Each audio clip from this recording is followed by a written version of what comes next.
Right now, we're in what you've described as a global fertility crisis. Can you describe in brief what that is? Sure. So when we look at where a typical man's sperm count is, it's about half of what it was 40 years ago. And that is more or less alarming depending on how much you understand this. So, it does take only one sperm to conceive a child. So you might think, okay, I just need one and I'm good to go. But it's not actually like, it's kind of like a lottery. And you want to have a lot of, Tickets. invested in. Yeah. And so you really need those millions of sperm, believe it or not, in order to get one that's going to make it through and do the job. And so here's how it works with sperm count. When it's high, and that's anything I would say over 60 is going to be plenty. That's 60 million sperm per milliliter. That's a lot of sperm. Over that, it doesn't matter a lot. So whether you have 60 or 70 or 90 or 100, it's kind of the same chances of getting somebody pregnant, each time you try. But when you drop below 50, 45, and where exactly that is up for grabs, but somewhere down there, it's getting harder. And the lower the number, the harder it is to get somebody pregnant. And how do you know that? It takes longer. It takes more tries. It takes more months. And one of the things that people look at is the probability of conceiving on a given cycle, right?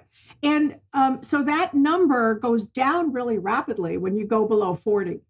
So where are we now? Last time we looked, when we published in 2021, we were at 47 million sperm per milliliter, and that's for a typical man. And we can talk about what that is. Okay. And so 47, you can see, is pretty close to the point at which it's getting harder to conceive. It's taking longer. It's taking more tries. And when that number drops lower and lower to zero, of course, there's zero chance of getting anyone pregnant, no matter how long you try, right? No sperm, no go. And then, but it turns out it drops off pretty rapidly. So where we are now at 47 is pretty close to the point where a substantial number of men and couples are going to have trouble conceiving a child the usual way, that is without assistance. That's where we are now.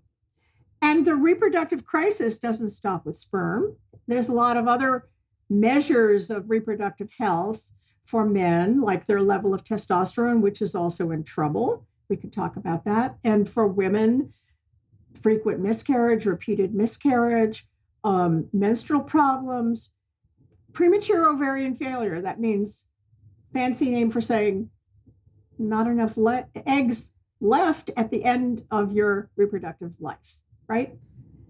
And also there's endometriosis, there's polycystic ovarian syndrome, and so on and so forth. So all kinds of things can go wrong, and they are. And the result is that world fertility has dropped in part because of these things, also 50%. So we have a 50% drop in sperm count. We have a 50% drop in fertility worldwide, and increases in all the bad things like testicular cancer and miscarriage and blah, blah, blah, blah. So it doesn't look good. It's not a healthy picture. It's not leading to reproductive health. What can we learn from the animal world in terms of the fertility crisis? You hear people, including total, nut jobs like Alex Jones, who I'm sure people have quoted this to you, like, there's chemicals in the water turning the frogs gay, right? Have you heard this guy? Yeah. But that's like the one thing that he wasn't completely insanely off about, right? And maybe they're not gay frogs, but there's things in the water that are turning the frogs into, I guess you'd call it ambiguous genitalia, is what you wrote in the book?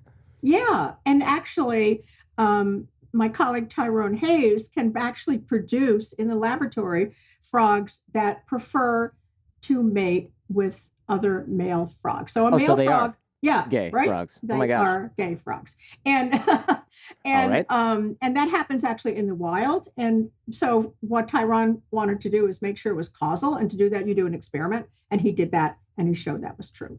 And then you have also observations like smaller genitalia, like shorter penises in alligators when they're exposed to pesticides, and other animals having shorter penile organs and so on. So it's definitely possible that we can learn that. But there's something else we can learn from animals, which is if we want to know whether a chemical is going to harm us, what we would be well to do is to test it on an animal first, an animal that has a similar system to ours. So if we're worried about reproduction, we want an animal like a rodent is very good for looking at reproductive health.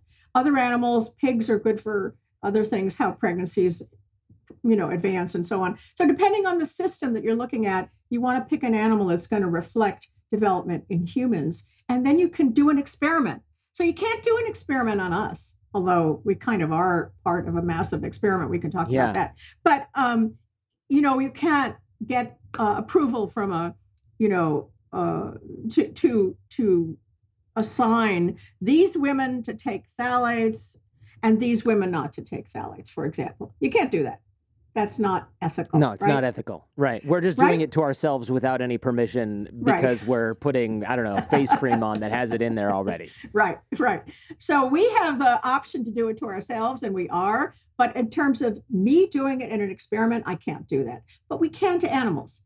So what that means is we can actually do a controlled experiment, exposed, unexposed, when they're exposed, how much they're exposed, and learn a lot of things about risk. What's the most risky period? What's the most risky dose? And so on, right? So that's something we can learn from animals. Yeah. I've heard also that younger folks are less interested in sexual activity these days, and that's sort of contributing to this. I mean, look, that's maybe a different cause. It's not chemicals in the environment, or are chemicals in the environment causing less interest in sexual activity? I guess maybe we don't even know, right? We have some clues. And I would say it's probably, like everything else, complicated and due to lots of causes. But just to give you an example, the study that I've conducted for a long time, which it's called TIDES. Just call it TIDES. So in TIDES, we asked women about their interest in sex and about their satisfaction with their sex life. And it turned out that those that had more phthalates in their urine at the time they answered this question were less satisfied with their sex life. Huh. That's pretty dramatic. And it's on the female side. It also happens on the male side, so that when you lower testosterone, as you probably know, you have lots of problems with libido, interest, and also with the ability, like erectile dysfunction. And that has been going up. And it's related to all of these chemicals that we're exposed to. I can identify. Look, when I was younger, I was going through like business stress, and I just had like, I don't know, 2020 hindsight is probably a little depressed, but I just didn't see it in the moment because I was like 29, 30 years old. I was like, what do I have to be sad about? And I was stressed out a lot, and you could have plopped the most beautiful woman in front of me, and I would have been like, what's on TV, man? In fact, don't even turn on the TV. I'm going back to bed. That I just couldn't have cared less.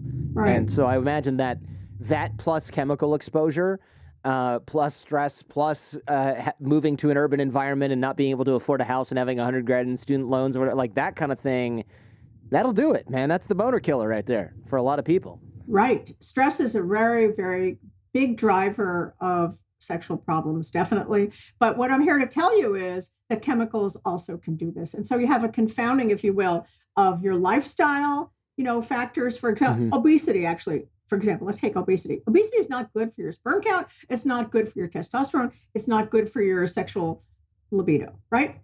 And if in addition, you're being exposed to these chemicals that can also affect these functions, then you're getting a double whammy. And sometimes they even interact. So you have a worse effect if you're obese than if you're not. Right. Yeah. Oh, man.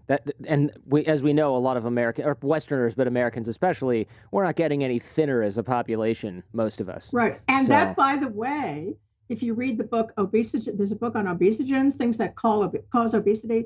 The same chemicals that cause reproductive problems are causing obesity. So don't take it just for me. Look it up. Obesogens. It's well known in our field that this is another area, along with reproductive function, along with neurodevelopment, that are being affected by these chemicals. And of course, sex drive and the ability to lose weight quickly are often, I would say, associated with testosterone in men anyway. Actually, probably in Absolutely. everyone. And Absolutely. so, if testosterone is indeed getting lower, and you mentioned that sort of in the open of the show, that would affect sperm count, desire to have sex in the first place, your weight, and then possibly cause a spiral, right? Because then you're getting bigger, you're less interested, your testosterone goes down even further. Like it just doesn't, there's no sort of check there. Right. Right. It's not a pretty picture. No. So, yeah. This could lead to demographic collapse. I don't want to be dramatic, right? But I mean, if we're talking about people having fewer kids and that spreading across a whole population, we see things like that in China, Japan, Korea, where there's just not enough young people to produce, uphold the GDP, take care of older folks. Are you worried about that at all, or is that sort of outside your area of study? I'm definitely worried about that. And let's talk about Japan for a minute. In Japan, there is a lot of really interesting media stuff that you can look up. You can look up Rent a Family. That's Yeah, I've seen this. Rent a Family in Japan. You can also have Rent a Stranger if you want to be somewhere like going out to dinner but not be seen eating alone. You can rent a stranger. You have women marrying themselves. They prefer not to marry a man. They marry themselves because that's simpler. And I guess they don't have the drive then to marry a man. So there are all these really scary developments. And they've produced what's called a loneliness epidemic in Japan. So it's not only loneliness in terms of your contact, it's also loneliness in terms of your family and your inability to actually reproduce. So there's a very, very low fertility rate, as you mentioned, in many parts of Asia. So that's in Singapore and South Korea and Japan and Hong Kong and so on. And the interesting thing is that the government has tried to turn this around, right? They've tried to offer incentives, like subsidized housing, for people with children. And if you have more children, more subsidies and so on and so forth. And it's actually not working. So the governments have not figured out how to incentivize people to have more children. And it's a problem. Yeah, I think China's going through something similar where they had the one-child policy for so long. Now they have a two-child policy, and I think you can have three if you live outside a major city. And everyone I know, I take Chinese lessons all the time, and I know all these young Chinese people because of that. And they're like, I'm never having kids, or they're like, I'll have one. I'm not going to have more than one. It's too expensive. It's like the last thing, even if they subsidize your housing, it's like, cool, well, are you going to pay for all of the other things I have to pay for on my meager salary in order to raise a kid in any remote, anything that resembles a city? No, not really. And even if they did, it's hard to turn the culture around. Right. If your parents had one kid and you had one kid, and now you're supposed to have, suddenly your grandkids are supposed to have three, like, nah, come on. Right. It's not going to happen. Right. It's not going to happen. Yeah. Yeah. And by the way, the people that are having children, more and more of them are having them through assisted reproduction, going to the medical route because they can't do it on their own. So that makes it more challenging as well. Assisted reproduction is expensive. It's also painful to the woman if you choose certain routes, and it's just difficult. Add to that many people don't become aware of the problem until they're pretty old. Yeah. So you have this aging problem, which is confounding this, acting on top of it. So you have older people who might have been able to get pregnant when they were younger, or guys who would be able to do it when they were younger. But then when they're older, things aren't working as well. And so you got that double whammy from age and chemicals. So, yeah. Because people are waiting longer to have kids and urbanizing and things like that. Right. Okay. That's right. Right. So I guess if I wait till I'm 35 or 37, like I did, I think I was 37 or 38 when I had my first kid. If I wait till then and I'm like, man, I've been trying for a year or two. I'm 39, 40 now. What's going on? Oh, well, you have this problem that you've had pretty badly for the last, 10 years, 8 years. The window may have already closed for me to really do anything about that. Whereas if I'd started when I was 28, I might have had a shot. No pun intended. And in fact, most men don't know. They don't know their semen quality. They don't know their sperm count. I don't know when you found out yours, or if you ever did. I don't know, maybe you did. But it's not something that most men know. Most men don't want to even go there. They're like, I'm okay. Yeah, ignorance is bliss. Right? If I need it, I'll have it when I need it. And well, I did go to a sperm bank when I was younger because I heard, and when I was broke, I heard that if you had a really good education and you were XYZ, this, that, and the other thing, you could get a bunch of money. And so I went in and did the questionnaire, and they're like, "Oh, you're in the top tier category for all these things, and it's like $1,200 each time." And I was like, "Where?"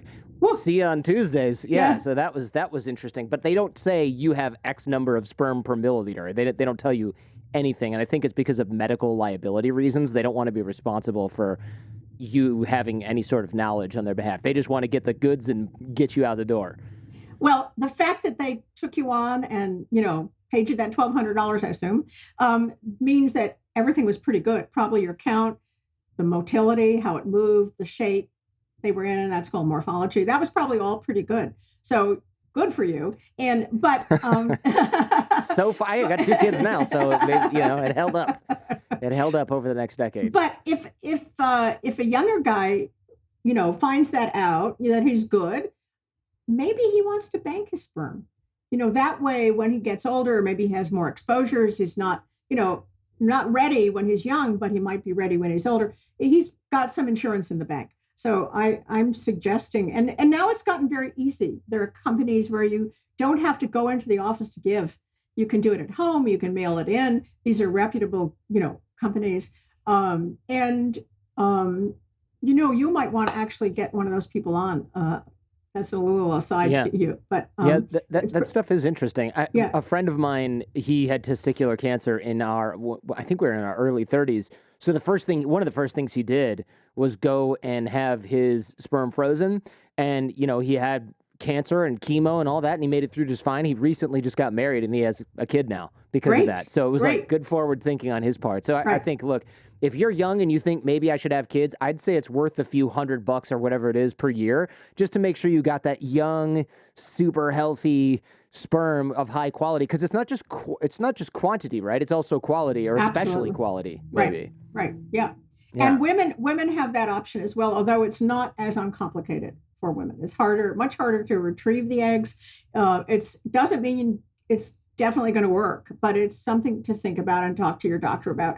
If you think you want to delay maybe till you're in your late 30s, definitely your chances of conceiving go down rapidly after 35. And your chances of having eggs that have mutations also go up past 35. So if you want to, have an egg that you feel safe and comfortable with, talk to your doctor about whether you should be freezing or not.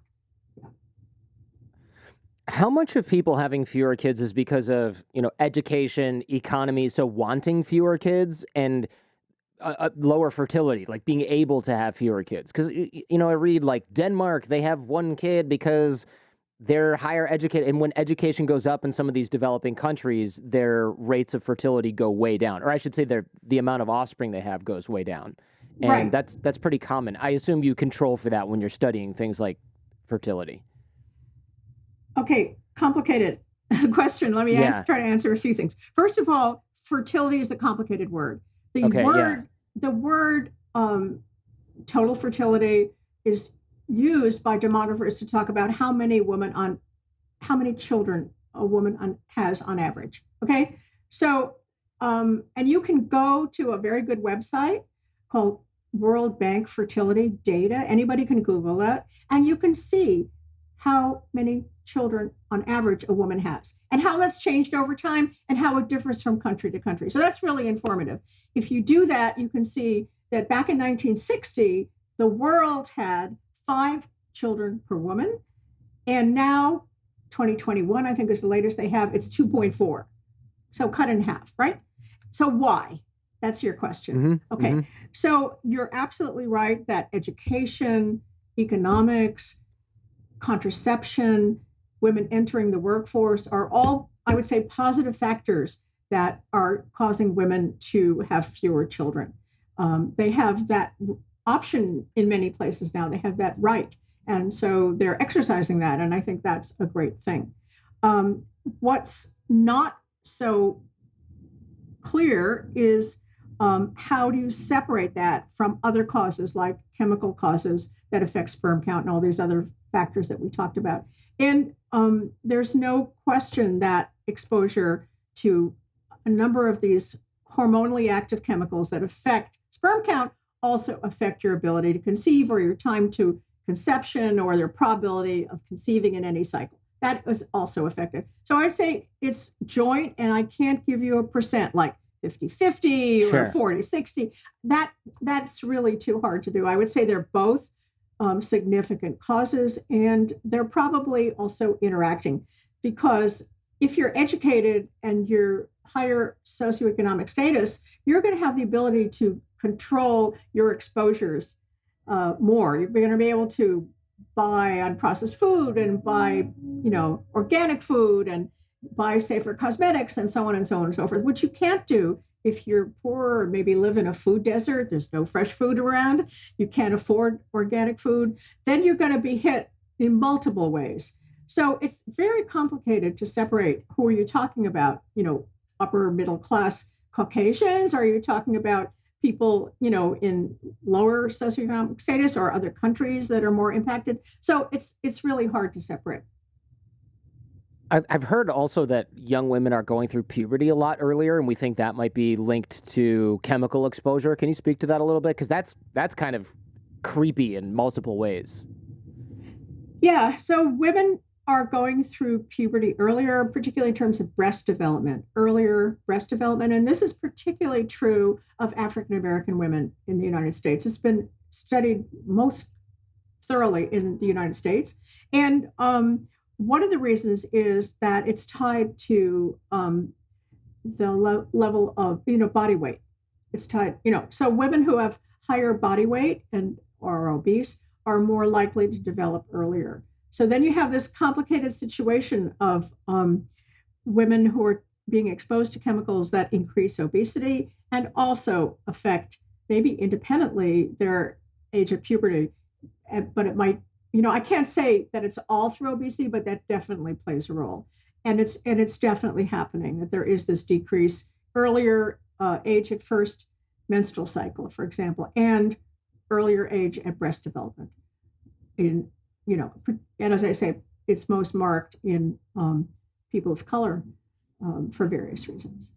I would imagine that causes a lot of other issues, right? Because not just maybe unwanted attention, but like body image stuff going on. Because when you're that young, if you're developing earlier, your emotional capacity to deal with that stuff doesn't necessarily come earlier. You're just stuck with it for a while, right? Yeah, it's very hard on those girls. They're different. It's fortunately neither I nor my kids had those problems, but I'm concerned for those girls. I think it's putting them at under stress that they don't deserve, and we don't know. I don't know, and perhaps other people do know, how that earlier age of puberty is related to how long they're reproductively active, the reproductive lifespan. But that's something to be concerned about as well. Sure. Yeah. Like, do I lose all my eggs faster, or not faster, but sooner, I should say, if I start 10 years before I'm even really ready to start using those things, or 15 years beforehand? Does that then does that subtract 15 years from the back end where I'm, now I'm infertile when I'm 32 instead of 42? Yeah. So by the way, just to put this in perspective, we're not talking about 10 to 15 years. We're talking about months or possibly year and a half. We're not talking about huge changes. They're not 10 to 15 years. But okay, still, well, that's a relief. Yeah, right. I suppose that makes sense. I don't know. That just made me sound like super weird, but I'll leave it in. I'll leave it in. Whatever. I'm not good at math. I'm going to write it off at that. That's a relief, though. I guess I just assumed it meant like 5+ years earlier instead of just a few months or a few years. But even so, every month, every week counts. If you're in your late 30s, finally settled in your career, and you want to have a kid, and you can't because you went into puberty when you were 12 or 13 instead of when you were 15. Right. So yeah, it's kind of a raw deal. some of this chemical exposure stuff is really interesting in kind of a morbid way. The play behavior, so PCBs causing feminine behavior in boys. What is this chemical, first of all? How can it change the way boys play? That's unnerving. So actually, I'd rather talk to you about phthalates because we found the same thing with phthalates. Okay. I haven't studied PCBs myself. Okay. But phthalates, which are chemicals in plastic, and they make plastic soft and flexible. Also in cosmetics, we can talk about all the places that phthalates are found. So in that study I told you about called Tides, our study, where we asked women about their sexual satisfaction. Remember that? In that same study, we got the mother's urine when they were pregnant, right? So once you have the urine, you can, guess what? Find out how much chemical is in the body. Actually, that's the only way you can do it for these things like phthalates and bisphenol A. So those things are water soluble. So they go into water, means they go into the urine. They do it pretty quickly, by the way. You can measure that. The half-life is 4 to 6 hours. So you can measure it, really right away. And that tells you what the exposure was. So we did that. We did that for all of these pregnant women in our study, over 800 women. And then we related those levels in the women to various things, how the genitals of their children looked, and then how did they develop. And we looked at their language development, we looked at their play, and that's what you asked me about. So let me talk about play. So play is a really controversial issue. There's a lot of question about how much is determined socially and how much is determined genetically and how much might be influenced by chemicals. To just say that this is a little bit touchy subject. So when I talk about male typical and female typical play, this is from questionnaires that are quite old. And today's questionnaires probably wouldn't use that language because, certainly women can do pretty much what men can do, and why should they have different play and so on and so forth. And in toy stores, you used to always see boys' toys and girls' toys, right? Mm-hmm. But there's been a lot of effort to do away with that and to do away with the sex typical toys. Nevertheless, experiments in monkeys find that monkeys make similar toy choices to humans, suggesting that it's not all social, right? Oh, interesting. So for example, the vervet monkey will choose, given a whole bunch of toys, will choose a wheeled car to push around. Really? Or a female will pick a doll and cradle it. So there's something there, isn't there? Yeah, that's so interesting. Wow. So we asked the mother to tell us how their child played at around 4 years. And we asked 24 standard questions, and they were asked in that PCB study you talked about, and they were asked in many other studies. These questions are about what has been called sex typical play. And that means play typical of a genetic male or a genetic female. We have to be careful about that these days, right? Yeah, we do. Yeah. Carol Hooven and I talked about this. I don't know if you're familiar with her at all. We talked about like the development of hormones in the development of the reproductive system, and any disruption in these hormones can cause things to develop abnormally or not at all. And of course, she got like canceled for saying that there are genetic sexes, essentially. And that's why I'm being really careful here. Because, good idea. Right. And so I'm just saying that using this older instrument, I can just tell you what we found. So there are 24 questions, and every one of those questions is classified as male and female. Right there, a lot of people would scream and say, can't do that. And probably you can't do that nearly as well as people thought, 20 years ago. But there are things like, how often does your child play with tea sets? How often does your child play dress up as a princess? How often does your child play with wheeled cars? How often does your child play with guns or things that look like guns, and so on and so forth. So, and what we found, and from that you construct a masculine score and a feminine score. So depending on how often they answer the more female typical, they'll get a higher feminine score, and a male typical, a more male. So just saying again, this is controversial. It's difficult. Nevertheless, it did show something in several studies, and I'll just tell you what we found. Sure. That when the mother was exposed to higher levels of certain phthalates, those chemicals that make plastic soft and flexible, and are actually also related to testosterone and also related to the genital development, which we haven't talked of, then the boy was less likely to play in a male typical manner. He was more likely to have more of the feminine answers than he would if he was less exposed. Interesting. Yeah, this is I'm of two minds here, right? Because on the one hand, it doesn't matter to me if a kid turns out to be more feminine than male a little boy does. That doesn't matter. But it does matter if it's caused by chemical pollution. That is somehow much worse, because then it's not.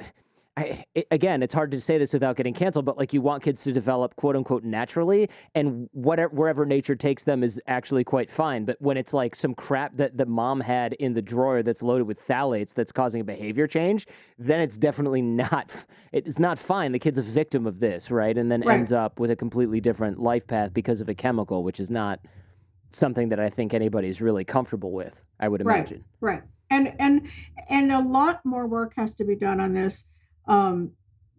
Using better tools. So let me just mention something. We said to the mother, how often does your child play with dolls, for example, play with tea sets? Okay, now, and suppose it's a boy. Whether the kid plays with a doll or a tea set might in part be whether that was in their world, in their life, in their tool, in their toy chest, right? Yeah. So sure. we tried to get around that by asking the mother's attitude and the father's attitude towards sex typical or sex atypical play. Mm-hmm. Again, very difficult to do. And I think a better test of this than asking the mother would be to take the child, put them in a room, give them 50 toys, and see what they go for. And see how they play with it, and see how long they play with it. You'd get a much better sense of what really their choice was. Yeah.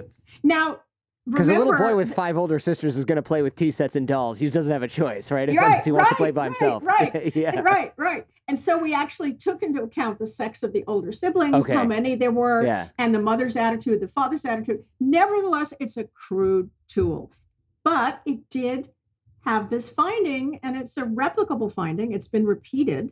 So it's not a fly-by-night finding. So I would say it's controversial, it's difficult, and it's something that should be investigated further. That's all we can say. Are kids getting hit mostly with these chemicals while they're in the womb and the mom's using, let's say, cosmetics loaded with phthalates, or is it as they grow older just in their house? Or is it like a double whammy where they're getting it in the womb and then they come out and then they're hit with it because it's on the carpet or something? Yeah, so that's a great question. It really depends on what outcome you're talking about to some extent. So if you're talking about how the genitals are developing, then you have to say, when does that happen? When is the most important period for that development? And it turns out we know that exactly in rats, and we know it much less exactly in humans, but we know it's in the first trimester. Okay. Well, remember, you can't assign somebody phthalate exposure and then stop it and then start it. True. So, right? Yeah, that's true. So you have to take what you can get, and you can't get urine every day. So, right? So you get, maybe 3 samples. That's what we got. And we showed that the effect of these chemicals on the genital development was only in the first trimester. Gotcha. I feel like you could get urine every day. Step it up, Dr. Swan. Come on. There's a lot of pee out there. But if you're looking at something else like neurodevelopment, when is that happening? Wow, that's a very complicated story, right? And it's going on all the time. It continues until you're, like a boy of 18 is still having his prefrontal lobes develop. So you got a very 27. Right. You have a very, different sense of what the critical period is. And so on for other things, the development of the thyroid, the development, every system in the body can be affected. And it's affected most at the time that it's developing the most, right? So that's what you have to know. When is this system developing? So, Yes, and I'll talk about reproduction because that's my thing. Reproduction is most sensitive in early first trimester in humans. But that's not to say that there can't be an effect later on as well. So let me give you an example of smoking. So smoking is not a good thing for reproductive development. It affects sperm in the man whose mother smoked and also in the man who smokes himself. Oh, wow. So even if the mother didn't smoke when she was pregnant with him and he smokes, he's going to reduce his sperm count. Let's just say one estimate has been 20% on average, okay? Okay. If the mother smokes during this critical period, that could reduce his sperm count 40%. Oh, wow. Now, the other difference is not only that it's more effect in the critical period, but what he does as an adult can be fixed. So if your sperm count is down because you're a smoker and you want to get somebody pregnant, you want to become a father, then stop smoking, your sperm count will recover. Takes about 3 months because that's how long it takes to produce a sperm. So that's a good thing to do. If the mother smoked when she was pregnant, particularly in early pregnancy, and that's disrupted the germ cells that later produced the sperm when the guy was in his mid-20s or 30s, that can't be fixed. Can't fix that. Yeah. So you have two different kinds of exposures, something that causes permanent harm and something that causes fixable harm. And so, they're different. Here's another example. Many pesticides are really bad for sperm. Okay. And there was one super bad one called DBCP, dibromochloropropane. It was a nematicide. It killed nematodes, and it was put on pineapple and other things. And it was discovered a long time ago that the wives of these workers who were using this just weren't getting pregnant. And they got together and talked about it. Wait, well, I'm not getting pregnant. You getting pregnant? And so they checked the guys, and they had no sperm. Oh, wow. Oh, what a horrible discovery. Right? Yeah. But here's the good news. They stopped using DBCP. And within a few months, the sperm count recovered. Okay. Well, that's good news, I suppose, for men everywhere. Like, this is sort of reversible a lot of the time anyway. Right. Yeah. So if it's an adult exposure, you stop that exposure, you're going to recover your sperm count. Okay. So that's good news. So yes, adult exposure matters. Prenatal exposure matters. There's probably an interaction between the two, like you suggested. You get double whammy.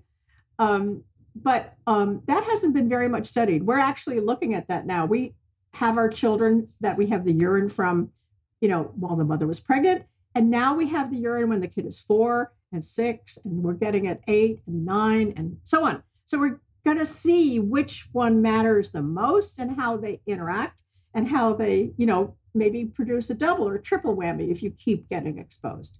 So it's unfolding.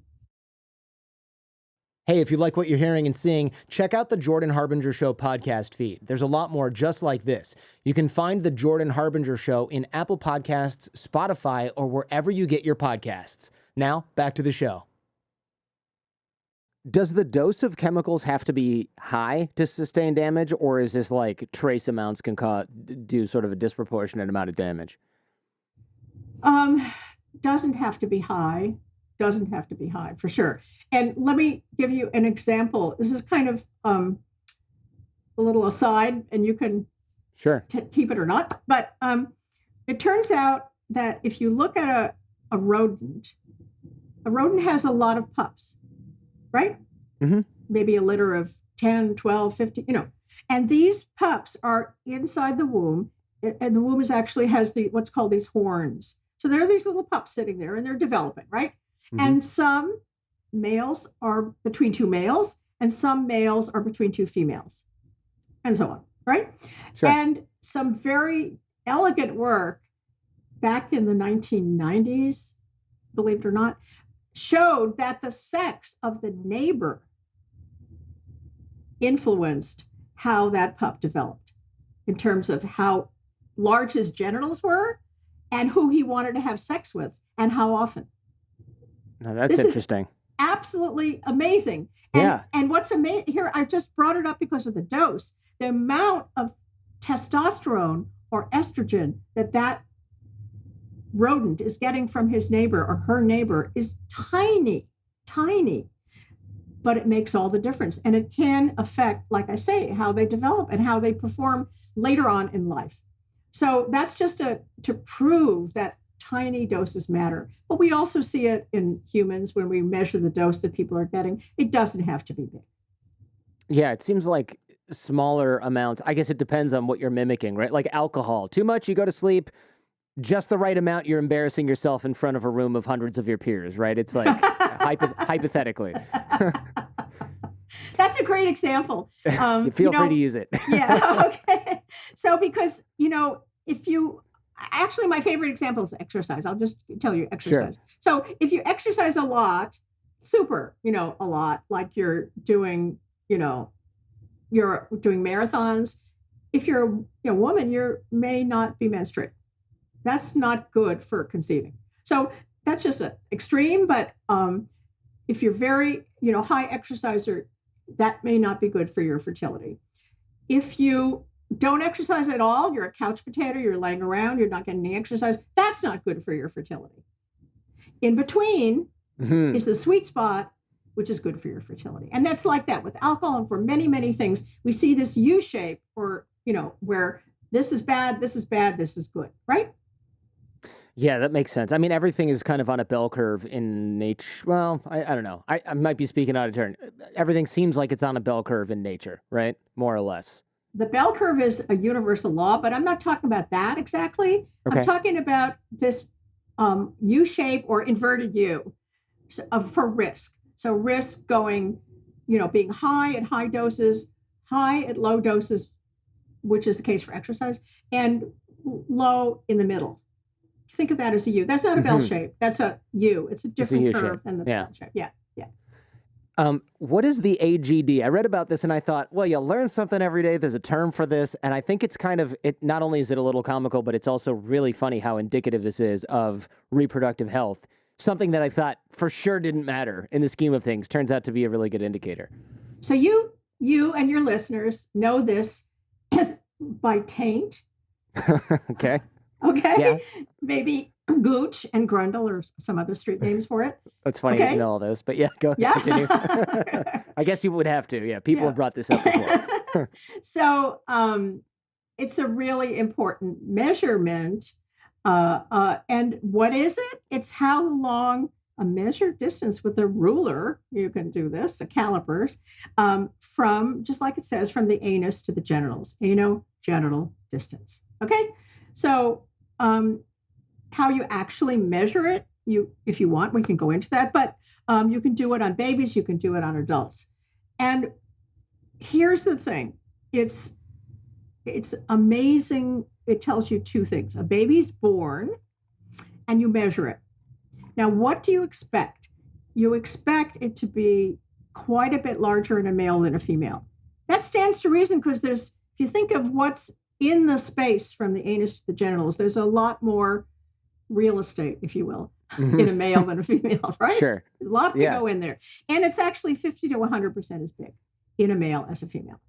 That's what's normal. Okay. So when a baby's born, and we did this for our tides and also for another earlier study, we measured this distance on babies at birth, and then we looked at it in relation to the mother's phthalates. Why would we do that? Well, it turns out that this measurement reflects how much testosterone was present when these genitals were developing. Think about that. Remember we talked about critical windows? So that early trimester, first trimester, is when this all happens. When the males become male typical, the females become female typical, that starts to happen there. And it happens because of testosterone. So actually the default is female, believe it or not. So if testosterone doesn't come along, you're going to have a female. If testosterone comes along, then the male parts start developing. Okay.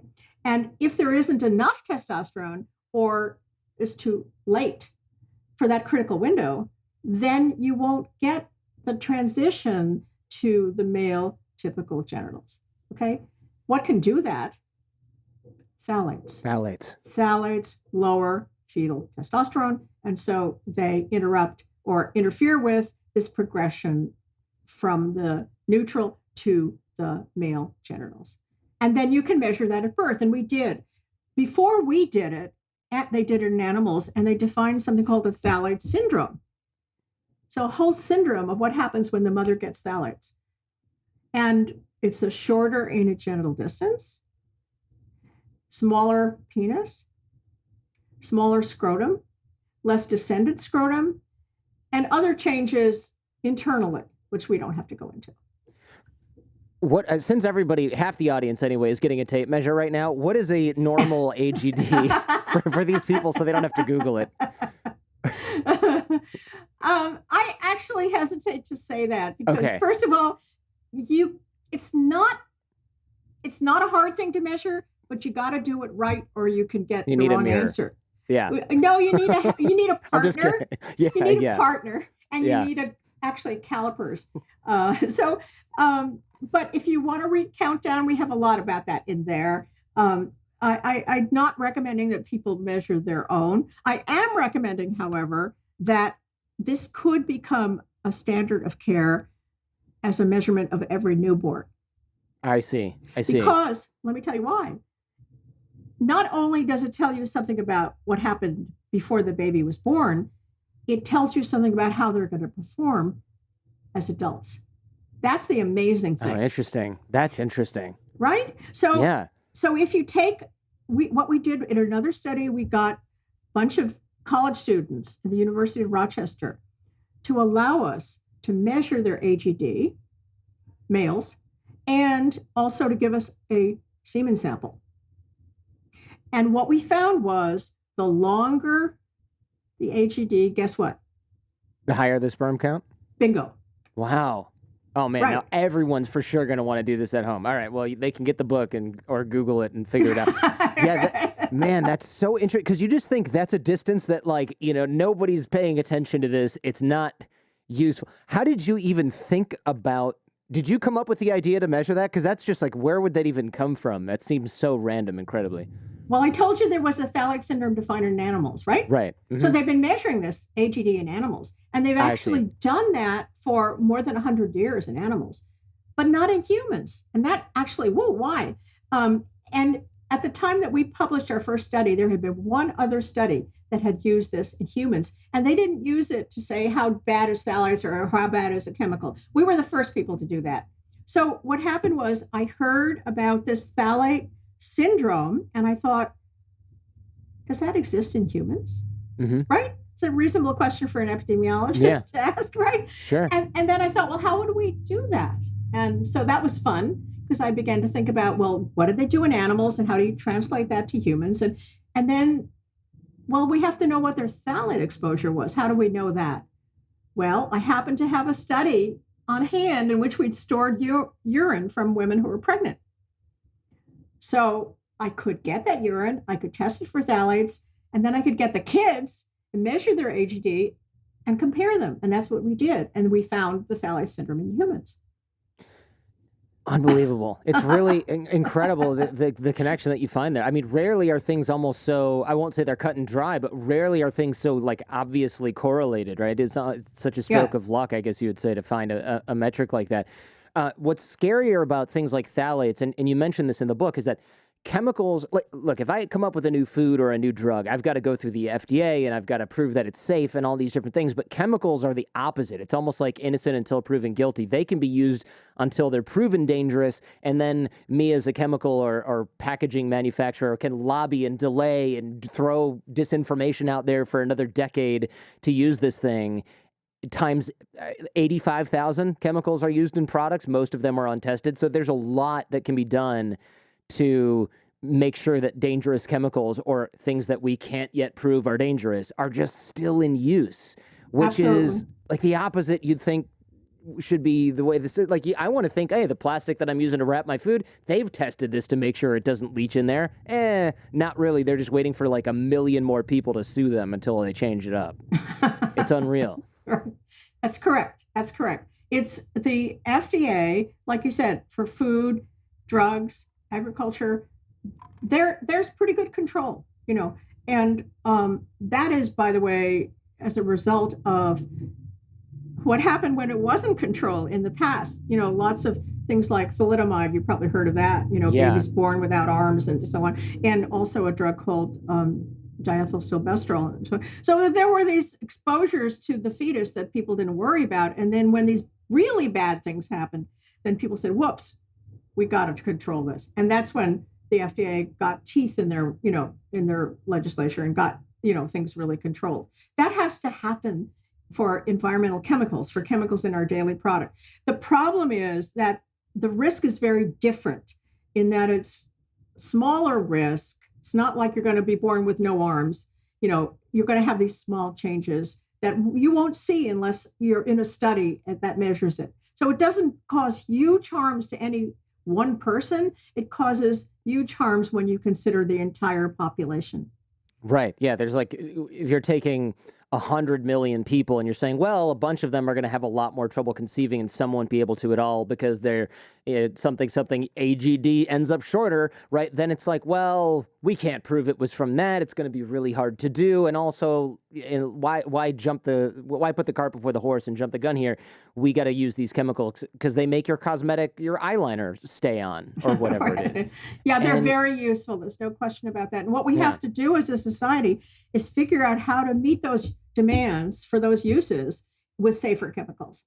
And many people are working on that. And it's a really hard job. And one of the problems is how do you define safe? So you can imagine, is it safe for a rodent? Is it safe for a human? Okay, how long are you going to wait to find that out? Difficult. Yeah.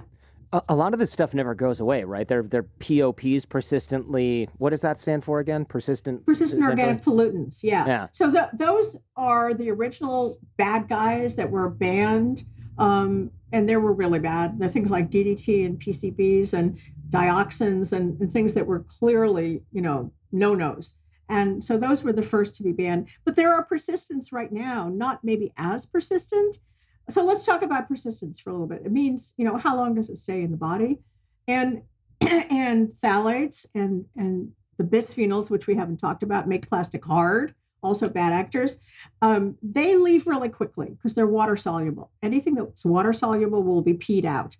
So, get rid of it. So that's good. But if it's fat soluble, it's going to be stored in fat, right? And so, so the persistence will stick around, and there's a whole, class of chemicals, the PFAS chemicals, which we haven't talked about, and there are the flame retardants, and so these are chemicals that stick around longer, but not like those really bad POPs, the ones like DDT, which is around forever, and dioxins and so on. Oh my God! So maybe this is a dumb question. If this is stored in fat, if I lose fat through diet and exercise, am I agitating these things back into my bloodstream from those fat cells? I don't know. It's a great question. I'm sure somebody knows, but I haven't studied that. So I can't answer that, but it's a really, really good question. What about if I eat an animal? Are these mostly in humans? Or let's say I eat some animal that's in the woods and it's been getting flame retardants from eating, I don't know, something that was in there, some flame retardant that was sprayed on a bunch of houses or something like that. And then I shoot that deer and eat it. Am I getting all of those fat-soluble chemicals? I'm just ingesting all that stuff, even though it's been years. Yes. Oh, God, that's horrible. Yes. And by the way, we haven't mentioned metals, but for example, you have to watch the fish that you eat. I'm having sushi for lunch, and I'm like, there's mercury in there for sure, right? Yeah. You're onto that. Yeah. Man, yeah, but tell me about it, because I think a lot of people have heard of this, but we don't really know, or we think, oh, it's so small, or it's only in tuna. That's kind of where I wrote it off, but it's not really true, is it?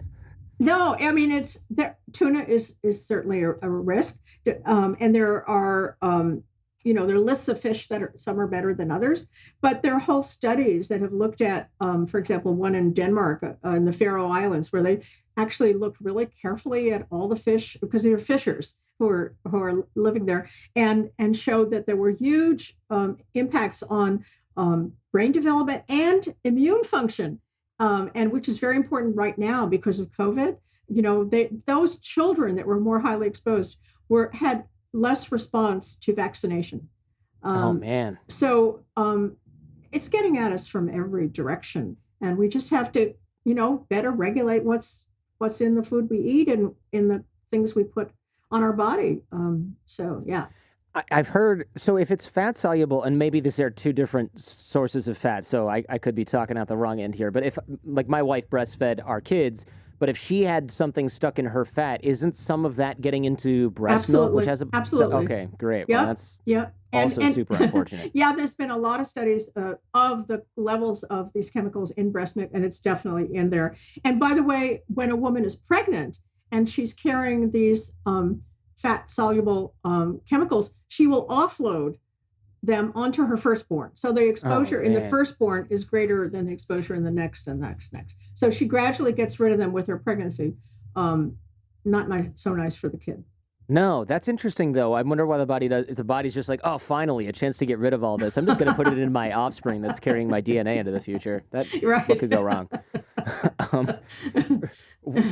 Tell me about microplastics. We know there's a ton of plastic in the ocean. We've heard about this like Texas-sized garbage patch of plastic and things like that. But I recently stopped using, I have, a bunch of those like scrubby things for the shower. And I looked at what those little beads are because I figured they were, I don't know, like bamboo or sand or something. No, they're plastic beads.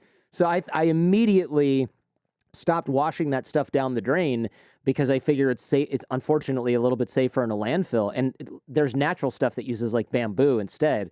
But they're so small you can't even see them. So are there just trillions upon trillions of these little plastic beads then in the ocean? Absolutely. Oh my gosh. In the ocean, in the water, in the fish. Our roads, on the roads, the surfacing of roads with this. Yeah. And they're everywhere. If they're in our clothing that's made from recycled plastic, bottles, for example, is going to, put these chemicals into our bodies through our skin. We have dermal absorption of these chemicals as well as... Really? You can absorb plastic through your skin? Yes, absolutely. Oh, man. And not the plastic, but the chemicals. Oh, sure. Put out by the plastic. And by the way, even before going to the recycling, if we have chemicals that have phthalates in them, like phthalates actually have the ability to increase absorption. They help cosmetics be absorbed, and they hold scent and color. So they're in every fragrance. Oh, man. Every fragrance, every bit of lipstick, every bit of nail polish, you're getting phthalates, breathing it through your skin. If you put a hand cream on your skin, you'll come back later, half hour later, it's gone, right? Mm-hmm, yeah. That a good absorbed. One is. The oily ones aren't, right? The phthalate-free ones probably not, yeah. Oh, my gosh. So it's absorbed, yeah. What am I looking at in my medicine cabinet, then, for things that have phthalates? Is it going to say, like, phthalates are in here? Like, is it say phthalate 1, or is it some other fancy name that I can't detect? Well, not going to be on there. And by the way, medicine cabinet is not necessarily where you keep your cosmetics. You don't use cosmetics, but personal care products. But there are coatings on medications that have phthalates in them and have been shown measurable, exposure to phthalates through certain medication because the coating contains phthalates. So can I not find these things that I have that have phthalates because they're just not going to tell me if it's in there? That's right. Wow. Right. So you have to. We're so wrong somehow. You have to go to an educated website, and when I talk about, we have resources in Countdown that tell you where to look up things if you want to know where X, Y, and Z is. But a simple one to remember is EWG. So EWG has in this list of consumer products, and you can look under cosmetics, you can look under sunscreen, you can look under cleaning products, and get some sense of what's safe. One thing is safer than the other. It's it's a moving target. And by the way, not everybody has the resources to do that. Either the knowledge to do it, to look it up, or the money to pay for these, because the better products tend to be more expensive. Yeah, I was going to say, if you get all natural stuff, great. But now you're going to like Aesop, where it's $100 for some face cream instead of just like $3.99 at CVS. That's but right. It sounds like we just live in an alphabet soup of harmful chemicals. And You wrote that many chemicals that were harmful and got a lot of bad press and negative attention were simply replaced with other chemicals that are equally harmful, but maybe just don't have as bad of a press rep, right? They're just lesser known. So it sounds like, oh, we got rid of phthalates. Now we've got some other thing in there that's not phthalates, but 10 times worse or the same amount of bad. And we can just say, hey, we got rid of phthalates. Phthalate free over here. Buy this. Yeah. That you're describing something which we in the field like to call regrettable substitution. So it's when consumers make a big fuss about a product like BPA. You know, you have had a baby, so you know BPA free water bottle, baby bottles, right? Or if you run water bottles say BPA free, great. That's because people don't want BPA. But what they don't know is that instead of BPA, there's another. BPA stands for bisphenol A, but there are other forms of bisphenol, not very different. Just tweak a little, you know, one or two chemicals, and you'll get BPF or BPS. And those don't have to be labeled because all it's saying is BPA free. Doesn't say BPF free. Doesn't say BPS free, right? So you buy this and it has BPF or S, and then you get the same harm, or maybe close to, and you're tricked. It's a trick. It's you know, I feel like consumers should be really angry about this. Yeah, it's like we're forced to play whack-a-mole and say, that chemical's bad. Finally, we got it banned. Okay, we got some legislation, or at least the reputation of this is so bad, nobody's going to buy anything with that in there. Oh, now we've got another one. It's the same thing with a tweak on the end because they hired a chemist to just make it look different so we could legally say it's not in there. Now we're spending 5 years getting rid of that thing. And then, 50 years later, the whole thing is finally banned because it's causing millions and millions of birth defects or something along those lines that never go away. I mean, that's just, it's criminal almost in nature to do this. Right. It really is deception. In our Tide study, I told you, we looked at how much there was of this very bad phthalate called DEHP, diethylhexyl phthalate. It lowers testosterone. It's one of the bad actors. And we compared it to how much there was in our earlier study. It had gone down 50%. I was thrilled. Sure. I was like, wow. Until I found out that there were other phthalates that have been substituted that have gone up. And they seem to do the same thing. So we're not for sure because there's less studied. To do these studies, I studied DHP for, more than 10 years. And that study cost close to $10 million, those two studies. That's just, one class of chemicals. And so you think about switching those out. Well, those later ones were never even measured in the first study. So now I have to do it all again. I have to write my grant. I have to get my $5 million grant. I have to enroll the women. I have to take 5 years to do that study and maybe another 5 years to replicate it. And then maybe I can say this other phthalate is just as bad. Sure. Yeah, you need to live to 300 years old and have $2 billion in research funding, and then we could finally solve this problem. Right, exactly. Jeez. Yeah. Do we pass these things down to our kids? Epigenetics, I'm sure you're familiar with this. Like, they flip switches in our body. Like, what if my grandpa worked with pineapples or something like that? Did he end up getting that, giving some of this problem to my dad, who ended up giving some of it to me? And now we've got like 3 generations of compounding effects of these chemicals in our bodies? Yes. A simple way, so let's go just the 3 generations. So your grandmother was exposed. Okay, let's just go through the male, the female line. So your grandmother was exposed, and your father, say, was, in utero, and then your father had in his body germ cells that would go on to produce the next generation, right? Went from his sperm. So you got 3 generations there. So you can see that 3 generations are already affected by the exposure to your grandmother. Okay. Yeah. And now some people say it goes further. Some people say it goes up to 7 generations. Oh my. I haven't done that work, and I believe the people who have done it, but I don't want to talk about it because it's not my field. But certainly, I very clearly understand these three generations, and that's and here's the good news. You ready for some good news? Yeah. How about some good news? Yeah. The good news is, and this is a study that was done by Pat Hunt from University of Washington. So she took a mouse that had been messed up by, let's just say, DHP. I don't remember exactly which chemical it was, but he had low sperm count, AGD, blah, blah, blah. So he was messed up. And then he went on to mate and actually produce offspring. And those offspring were kept in a very clean environment. No phthalates, no bisphenol A, very clean environment.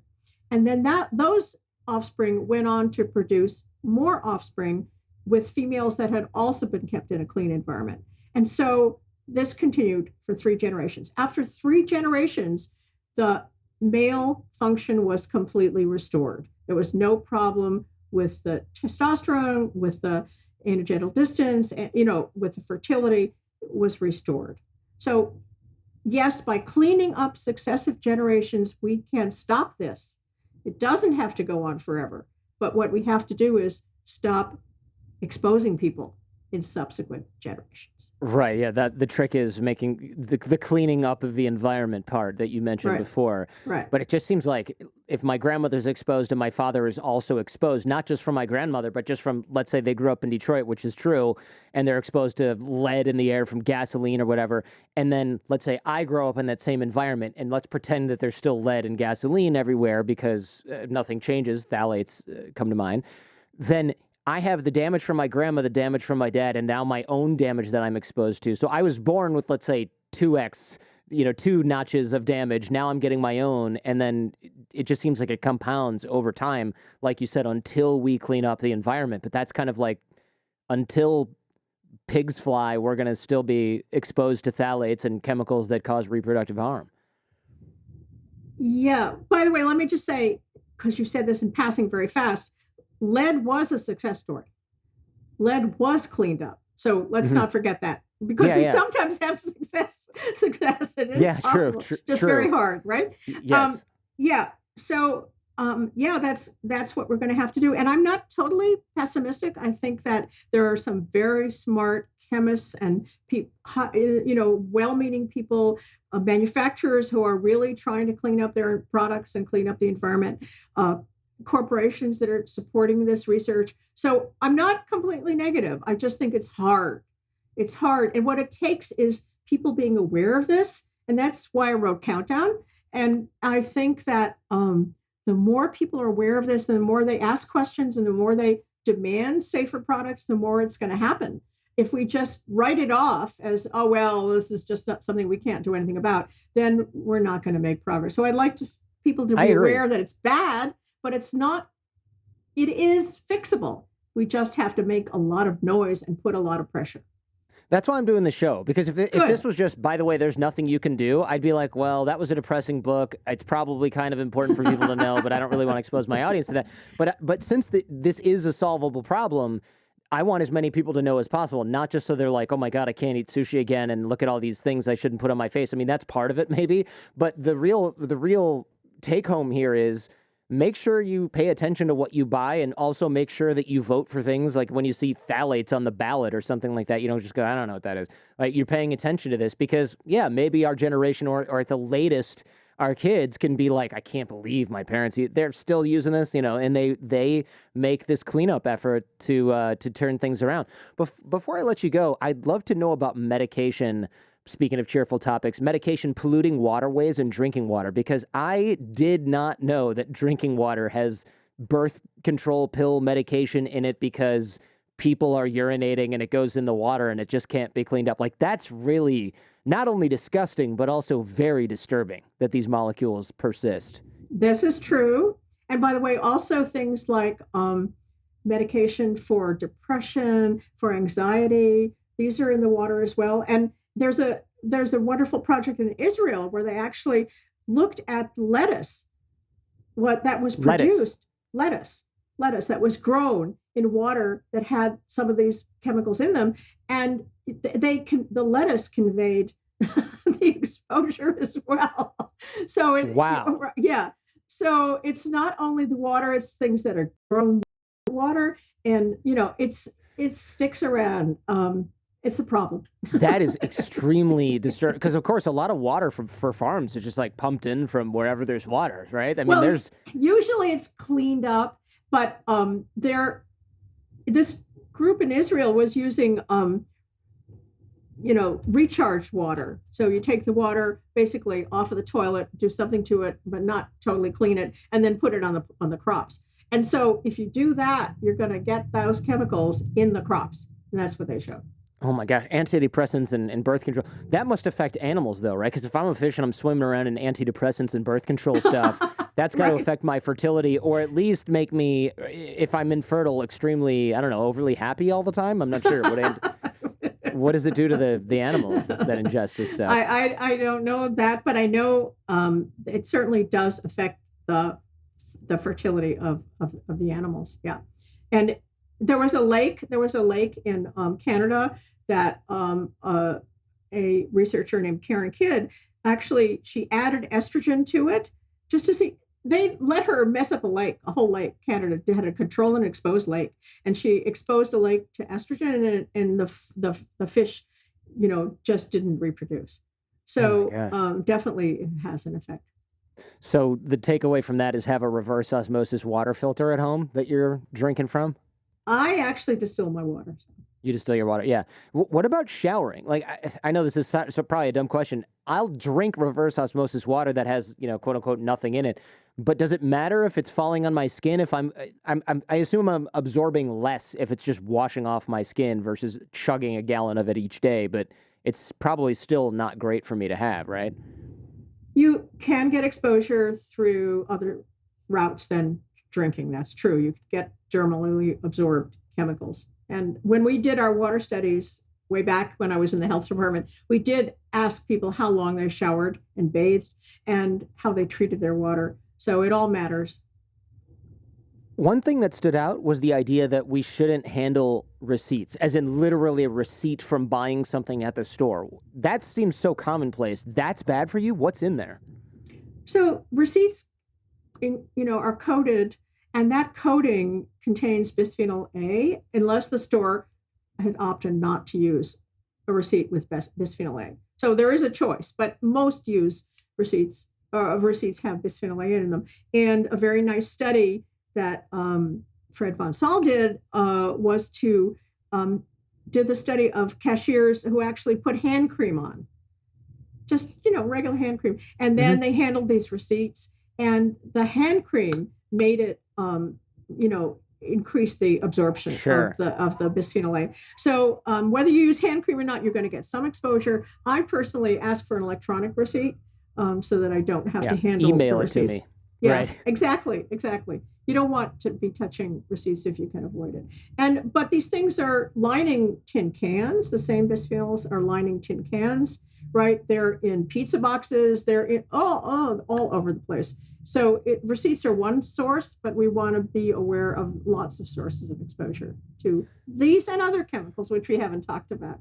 Right. So, Yeah. There's plenty more depressing stuff in the book if you want the full list of chemicals that are doing bad things to your body, or not but even we the full list. you should also Yeah. say, Jordan, that in the book we talk about things you can do.